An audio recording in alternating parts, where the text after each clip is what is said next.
தற்போது ஒரு அண்மை செய்தியை பார்த்து வருகிறோம். சென்னை முகப்பேரில் தொழிலதிபர் வீட்டில் 200 சவரன் நகை மற்றும் பணம் கொள்ளையடிக்கப்பட்டிருக்கிறது.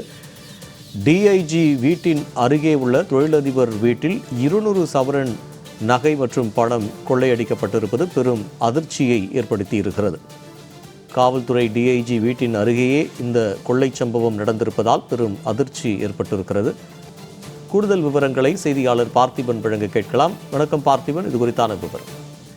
வணக்கம் ஸ்ரீதர். சென்னை முகப்பேரில் தொழிலதிபர் வீட்டில் உள்ளே போன இந்த முகமூடி கொள்ளையர்கள் ஒரு பெரிய பாறாங்கற்களை வைத்து அந்த அவர் வீட்டில் இருக்கக்கூடிய அந்த தேக்குமர கதவை உடைத்து உள்ளே சென்று 200 சவரம் நகை மற்றும் பணம் கொள்ளை போயிருப்பதாகவும் தற்போது பெரும் ஒரு அதிர்ச்சியை ஏற்படுத்தி இருக்கிறது.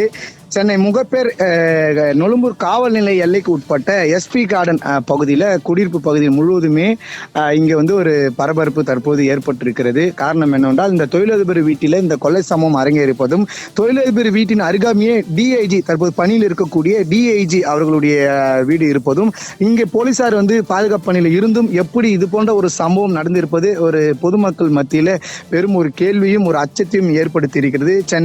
சென்னை காவல் ஆணையரகத்துக்கு உட்பட்ட சென்னை நொழும்பூர் காவல் நிலைய எல்லைக்கு உட்பட்ட இந்த பகுதியில் இந்த கொள்ளை சம்பவம் தற்போது நடைபெற்றிருக்கக்கூடிய 5க்கும் மேற்பட்ட தனிப்படைகள் அமைத்து இந்த முகமூடி கொள்ளையர்களை தற்போது நொழும்பூர் குற்றப்பிரிவு போலீசார் தேடி வருகிறார்கள்.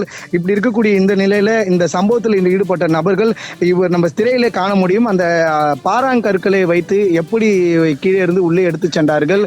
மேலே உடைக்கும் போது ஒரு பலத்த சத்தம் எழுந்திருக்கிறது. ஆனால் நடு இரவில் 2-3 மணி அளவில் தான் இந்த கொள்ளை சம்பவம் என்பது நடைபெற்று இருப்பதாகவும் தற்போது தெரிவிக்கக்கூடிய இந்த நிலையில ஸ்ரீதர் தற்போது தொடர்ந்து இங்கே கைரேக நிபுணர்களாக வரவைக்கப்பட்டு இருப்பதாக தகவல் என்பது கிடைக்கப்பட்டிருக்கிறது.